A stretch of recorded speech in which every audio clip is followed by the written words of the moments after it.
France Inter. Voici les chroniques littorales. Ce matin, on s'intéresse à une espèce clé de la biodiversité marine. Bonjour José-Manuel Lamarque. Bonjour Mathilde Munoz. Vous êtes venu avec un livre sur les orques. Qui a pour titre, Mathilde, Baga, la baie des Caraïbes, dont l'auteur Quentin Horner est le fondateur de l'Ambassade des Océans. Une association qui a pour objet la promotion, la conservation et la protection des océans, des mers du monde, de la faune et de la flore aquatique. Quentin Horner est avec nous par la magie des ondes. Quentin Horner, que veut dire Baga ? Tout simplement, c'est le raccourci utilisé à Saint-Vincent-les-Grenadines pour parler des gens qui sont situés à Barwali. On les appelle les Bagas. Et pourquoi Barwali ? Parce que c'est là-bas où tout se passe, dans la région Caraïbe, en ce qui concerne la chasse des petits cétacés et donc des orques. Et vous vous intéressez aux orques ? Oui, je me suis intéressé aux orques depuis maintenant plusieurs années et je souhaitais faire un article dans le cadre de mon activité à Ambassade des Océans autour de tout ce qui pouvait toucher l'orque en général. Et en creusant de plus en plus, je suis tombé sur quelques brèves dans des journaux aux Antilles et puis quelques incidents repris par le Guardian qui parlaient d'orques chassés et même devant les touristes.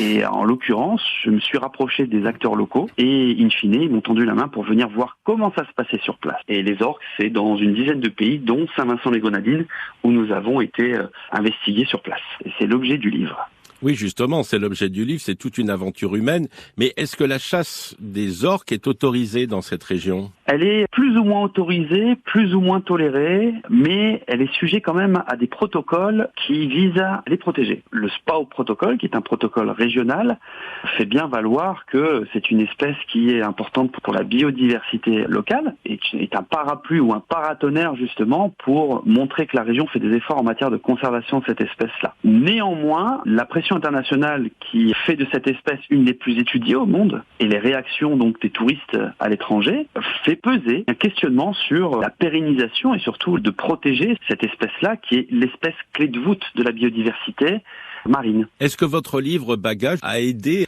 à ce combat contre la chasse des orques ? Alors, la chasse des orques, elle est très très peu connue aujourd'hui. Et donc, pour le coup, très peu relayée au niveau du grand public.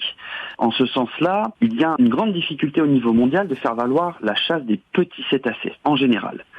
Je résume, depuis le moratoire de l'interdiction de la chasse à la baleine, il y a eu un phénomène qui s'est créé, c'est-à-dire un transfert de la pression qui s'exécutait sur les grosses baleines, mais avec le moratoire, elle s'est tout simplement réorientée vers les petits cétacés. Et ça, dans plus d'une quarantaine de pays. Et du coup, certains pays font face à des chasses opportunes. De ces chasses opportunes naissent des chasses plus ou moins traditionnelles. Et c'est le cas de certaines espèces de cétacés qui vont du vaquita au globicéphale, aux dauphins et aux orques. Vous appelez l'orque la clé de voûte des océans. Pourquoi ? Parce que, en définitive, les scientifiques l'ont en tout cas appuyé ces derniers temps. On pensait que c'était le grand requin blanc qui était la clé de voûte de toute la vie marine, parce que c'est un super prédateur. Or, les orques viennent encore au-dessus, c'est-à-dire que, à part l'orque, le grand requin blanc n'a pas de prédateur. Sauf que les orques n'ont pas de prédateur naturel à taille adulte, si ce n'est l'homme. On pourrait le résumer ainsi. Et en ce sens-là, c'est l'espèce qui vient terminer l'équilibre de la biodiversité marine, parce que elle vient équilibrer donc toutes les autres espèces, excepté peut-être les cachalots, qui est une espèce vraiment à part entière, mais qui vient donc réguler les populations à son niveau ou qui vient tout simplement filtrer les espèces en difficulté, qui sont mourantes, qui sont malades ou qui sont tout simplement des proies faciles. Voilà. Merci Quentin Horner. Baga, la baie des Caraïbes, est édité aux éditions spéciales Orsinus. À lundi, Mathilde Munoz. À lundi, José-Manuel Lamarque.